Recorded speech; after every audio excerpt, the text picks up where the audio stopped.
Mungkin kalau kita yang memang momennya belum perlu atau belum ngerasa kalau kita tuh butuh, pasti kayak mana ya Mas Agam, pasti kita kayak mengulur-ngulur kayak nanti aja lah kita bayar, nanti aja lah kita bayar gitu. Karena kan memang belum perlu juga gitu. Ada nggak buat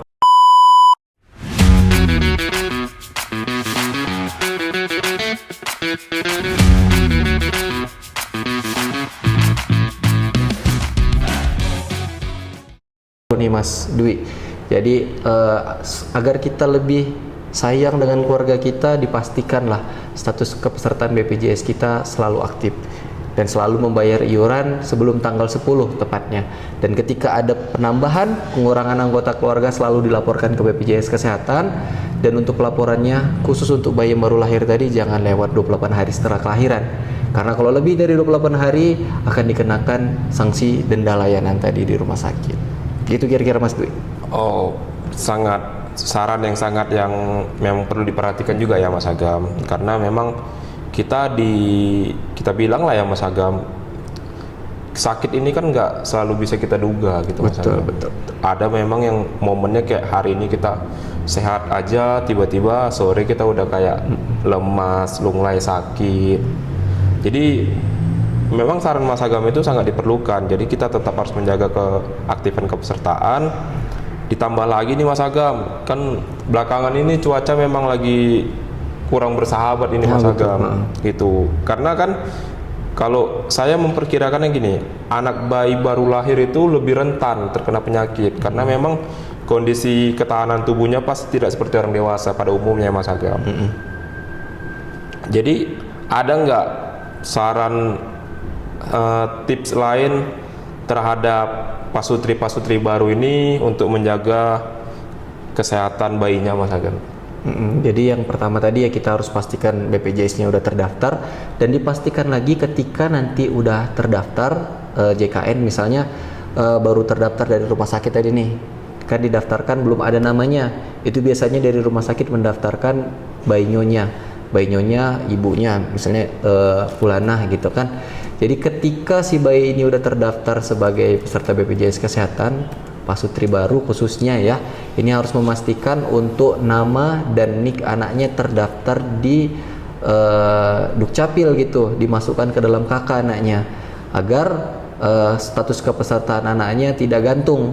Karena untuk bayi nyonya ini dapat dilakukan, maksudnya bisa digunakan itu maksimal hanya 3 bulan. Lebih dari 3 bulan bayi nyonya ini tidak bisa digunakan lagi Mas Dwi, karena dia harus masuk ke dalam KK dan wajib terdaftar nama dan niknya di Dukcapil gitu. Jadi kita bukan cuma hanya sekedar mendaftarkan, setelah itu sudah, kita juga harus memastikan nama dan nik anak kita juga sudah terdaftar di data kependudukan gitu Mas Dwi. Oke Mas Agam, berarti gini Mas Agam, jadi kalau sudah melewati 3 bulan namun tidak dilaporkan nih buat ayah dan ibu terhadap kepesertaannya yang masih bayi nyonya. Nah, apakah keaktifannya ada menghambat nggak gitu? Jadi contohnya begini Mas Agam, statusnya masih bayi nyonya, namun dia ketika saat itu sedang sakit. Nah, si ibu dan si ayah membawakan bayi nyonyanya itu untuk berobat. Kemudian saat sampai di Vaskes, ternyata di Vaskes status kepesertaannya nggak aktif. Apakah ada mempengaruhi karena statusnya masih bayi nyonya? Jadi kalau misalnya terkait bayi nyonya ini dia banyak segmennya ya. Kalau misalnya di segmen yang mandiri, yang bayar sendiri setiap bulan, ketika peserta itu selalu membayar iuran, status bayi nyonyanya tadi itu bakal aktif terus. Tapi kalau misalnya di segmen yang lain, misalnya yang PBI, APBN, yang bantuan pemerintah pusat, kalau misalnya peserta tidak melakukan perubahan nama dan pelaporan nama, kemungkinan besar nonaktif bakal Mas Dwi, karena pemerintah kita tidak tahu nih bayinya masih ada atau tidak gitu. Berarti gitu. Selama dia masih menjaga keaktifannya itu rajin membayar iuran, berarti tidak mempengaruhi Iya, datanya. cuman ketika nanti dia ada pelayanan kesehatan di rumah sakit ataupun puskesmas, dari pihak petugas rumah sakit juga pasti menyarankan untuk diubah namanya, karena memang untuk lebih dari 3 bulan ini dia memang wajib punya identitas sendiri. Oke. Gitu, punya nama dan nick gitu, Mas Oke, Dwi. terima kasih Mas Agam. Jadi begini Mas Agam, menutup perjumpaan kita sore hari ini, ada nggak closing statement yang bisa Mas Agam berikan untuk Sobat JKN? Oke, baik. Jadi untuk peserta JKN semuanya, khususnya untuk pasutri baru tadi, mohon untuk menjaga status kepesertaannya. Kalau misalnya kita sayang sama keluarga kita, maka kita harus pastikan keluarga kita terlindungi program JKN. Gitu. Jangan bilang sayang keluarga kalau belum terlindungi JKN. Wah, closing statement yang luar biasa dari Mas Agam ini. Kalau Mas Agam ini memberikan informasi tentunya udah terpercaya Sobat JKN. Nah, menutup perjumpaan kita sore hari ini, Mas Agam, saya ucapkan terima kasih telah hadir di Lensa Podcast JKN, sudah memberikan informasi kepada Sobat JKN. Kita tunggu episode selanjutnya, harusnya sih masih dengan Mas Agam ini. Melanjuti perbincangan kita terkait bayi baru lahir tadi, saya rasa sudah cukup Mas Agam.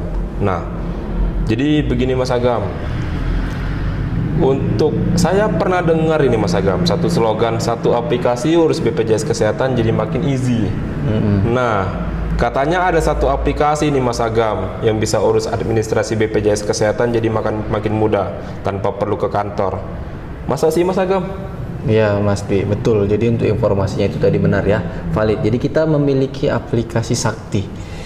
Namanya aplikasi Mobile JKN. Nah, di aplikasi Mobile JKN ini banyak fitur, banyak informasi bagi untuk peserta-peserta JKN sekalian nanti bisa memanfaatkannya. Tadi itu nanti bisa di-download melalui Play Store kalau misalnya Android dan juga App Store kalau misalnya menggunakan iOS gitu Mas Dwi. Kalau dari Mas Agam bilang aplikasi Sakti, wah, berarti Sobat JKN ini udah bisa mengurangi kegiatan yang ke kantor lah ya, tanpa harus sibuk ya kita bilang kan, apalagi kita yang di kabupaten ini ya Mas Agam gitu. Jadi contoh kantor BPJS Kesehatan itu berjauhan lah dari tempat tinggal kita gitu, dari domisili kita. Berarti kalau udah dengan aplikasi Sakti ini tanpa harus ke kantor, kita bisa urus semuanya Mas Agam. Betul Mas Dwi. Jadi ada beberapa fitur yang bisa kita manfaatkan. Salah satunya itu adalah pendaftaran baru. Pendaftaran peserta JKN yang baru itu bisa dilakukan melalui aplikasi Mobile JKN, jadi tanpa harus datang ke kantor. Dan kita juga memiliki fitur namanya penambahan anggota keluarga di sini. Jadi kalau misalnya peserta JKN sekalian ingin mendaftarkan aplikasinya, itu pertama tadi harus download aplikasi dan harus menyediakan minimal pulsa tadi 2.000 ya, agar mendapatkan kode OTP nanti dari akunnya gitu Mas Dwi. Nah, ini Mas Agam meluruskan yang Mas Agam bilang nih gitu, mendaftarkan peserta baru. Jadi contoh nih Mas Agam, ada satu peserta, namun ada anggota keluarganya yang belum terdaftar. Apakah dia bisa mendaftarkan anggota keluarganya dari Mobile JKN Mas Agam? Oke, baik. Jadi terkait penambahan anggota keluarga dari Mobile JKN itu pasti bisa. Yang penting yang pertama apa? Dia udah terregistrasi aplikasi Mobile JKN, sudah login ya Mas ini ya, sudah memiliki akun dan sudah terdaftar. Dan untuk pendaftaran anggota keluarga itu bisa dilakukan dari menu penambahan anggota keluarga nanti. Karena untuk menu di aplikasi Mobile JKN ini cukup banyak dan cukup bermanfaat fiturnya untuk peserta JKN sekalian gitu.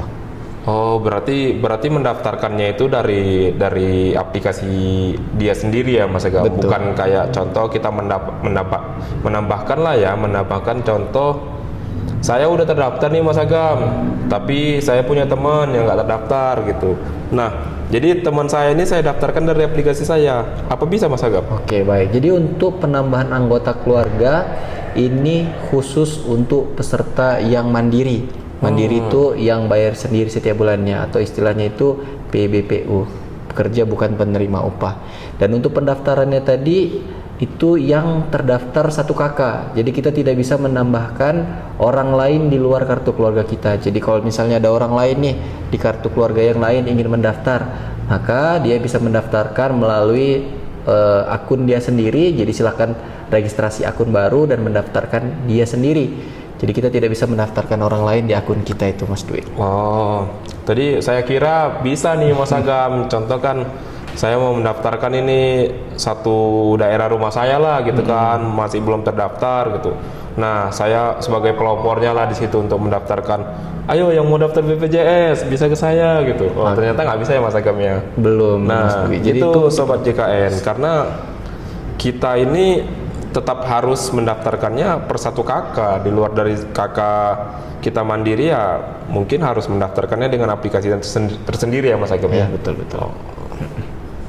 Jadi Mas Agam, contoh lah ya, kalau terkait kepesertaan melalui mobil JKN ini apa saja Mas Agam? Contoh apakah tadi yang seperti Mas Agam bilang yang bisa mendownload mobil JKN ini hanya peserta PBPU? Apakah peserta bantuan yang menerima iuran bisa atau tidak gitu Mas Agam? Jadi apakah ya terdiskriminasi kah atau emang aplikasi ini memang untuk semua gitu Mas Agam? Oke, baik. Jadi untuk